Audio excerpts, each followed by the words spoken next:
बिस्मिल्लाहिर्रहमानिर्रहीम।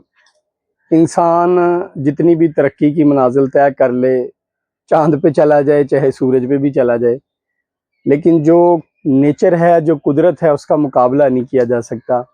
आज हम अपने एक school euro kids international school system के कैंपस को लेके यहाँ आए थे, और जब यहाँ आए हैं और कुदरत के नज़ारे देखे हैं। ये बोटानिकल पार्क है, जल्लो पार्क के पास ये वाघा बॉर्डर एरिया है, मतलब लाहौर का एक बड़ा खूबसूरत सा एक पार्क है। और बटरफ्लाई पार्क भी लोग इसको कहते हैं, नाम तो इसका खैर बोटेनिकल है, लेकिन यहाँ पे एक उन्होंने बटरफ्लाई हाउस बनाया हुआ है बड़ा खूबसूरत सा, वो भी आपको थोड़ी देर में दिखाएंगे। लेकिन मुझे हैरानगी है कि हम लोग एसी के शदाई हैं, एयर कूलर के शदाई हैं। क्या नेचुरल एयर का कोई मुकाबला कर सकता है? ये दरख्त, ये पौधे, ये अल्लाह तबारक व तआला की शान बयान कर रहे होते हैं।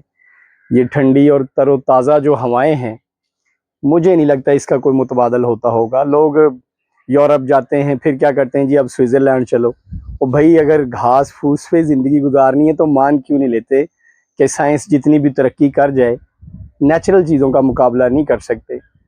लोगों ने बड़ी तरक्कियाँ की, बड़ी कोठियाँ बना ली, अरबों लगा लिए, फिर उन्होंने क्या किया, जंगलों में जाके फार्म हाउस बना लिए। तो हम माने या ना माने, मुड़ के हमें कुदरत की तरफ आना है, इसको एक्सेप्ट करना चाहिए। और मेरे जो दोस्त बहन भाई कुछ रूरल एरियाज़ में, विलेजेस में रहते हैं, वो अपनी आबाई जगहों को कभी ना छोड़ें। कुदरत की इन हवाओं का, इन फ़िज़ाओं का कोई नेमुल बदल पूरी दुनिया में नहीं है। जो ये ग्रीनरी है, जो ये ताज़ा हवाएं हैं, ये हर वक्त अल्लाह की जो एक ऐसी इंसान के दिल में लहर जगाते हैं कि हम सोचते रह जाते हैं कि क्या हमारी जो मसनूई चीज़ें हैं, आर्टिफिशियल चीज़ें हैं, वो इसका मुकाबला कर सकती हैं। मेरे एक उस्ताद हैं, वो कहते होते हैं कि जी एआई तो आ गया, लोग बड़े खुश हैं जी, अब चीज़ें हमें बनी बनाई मिल जाएंगी, पता नहीं क्या क्या वो कर देगा। लेकिन वो ये भूल जाते हैं कि आप जितनी मर्जी आर्टिफिशियल इंटेलिजेंस की तरफ चले जाएं, अगर आप में इंटेलिजेंस नहीं है, उसको इस्तेमाल करना नहीं आता, तो वो बेकार है, एक खेल तमाशा है। आज देखें कि जिस जिस वक्त एक आप फर्ज करें मैप लगा के कहीं जा रहे हैं, आप वहीं पे खड़े होके देखें, 2 मिनट बाद एक बंदा आके रुकता है, कहता है जी मैं फलां जगह जाना है। यानी वो अभी भी, जो लोग उन चीज़ों को यूज़ नहीं कर पाते, फैसिलिटी आने के बावजूद भी वो उलझे हुए हैं। ज़रूरी नहीं होता कि आपको बैरूनी तौर पे कोई इमदाद मिल जाएगी तो बड़ा कोई धमाका हो जाएगा। बड़ी बड़ी चीज़ें लेके, बड़े बड़े, एक छोटा सा लतीफ़ा है, कहते हैं जी एक घर में चोर आए और सारा कुछ ले गए। तो पुलिस आई बाद में, तो जिनकी चोरी हुई थी उनसे पूछा, कुछ बचा। नौजवान था एक, बहुत दलेर और बड़ा बहादुर आदमी, बड़ी बड़ी मूंछों वाला ना।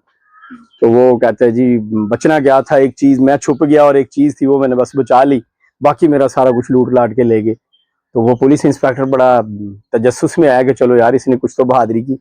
कहता भाई क्या छुपाया आपने? कहता जी मेरे पास ना इतनी सारी गोलियां थी और पिस्टल था, वो मैंने छुपा लिया बस।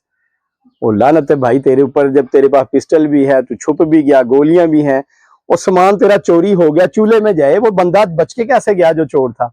तो बाद औकात हमें लगता है कि बस सर है तो दिमाग भी है, लेकिन दिमाग को भी एक दिमाग की जरूरत होती है, नहीं तो ये कचरा घर घर पड़ा है। हम लोग अपने मुल्क की बात कर लें तो गिनती गिनेंगे उंगलियों पे कि क्या क्या इजाद कर पाए हैं।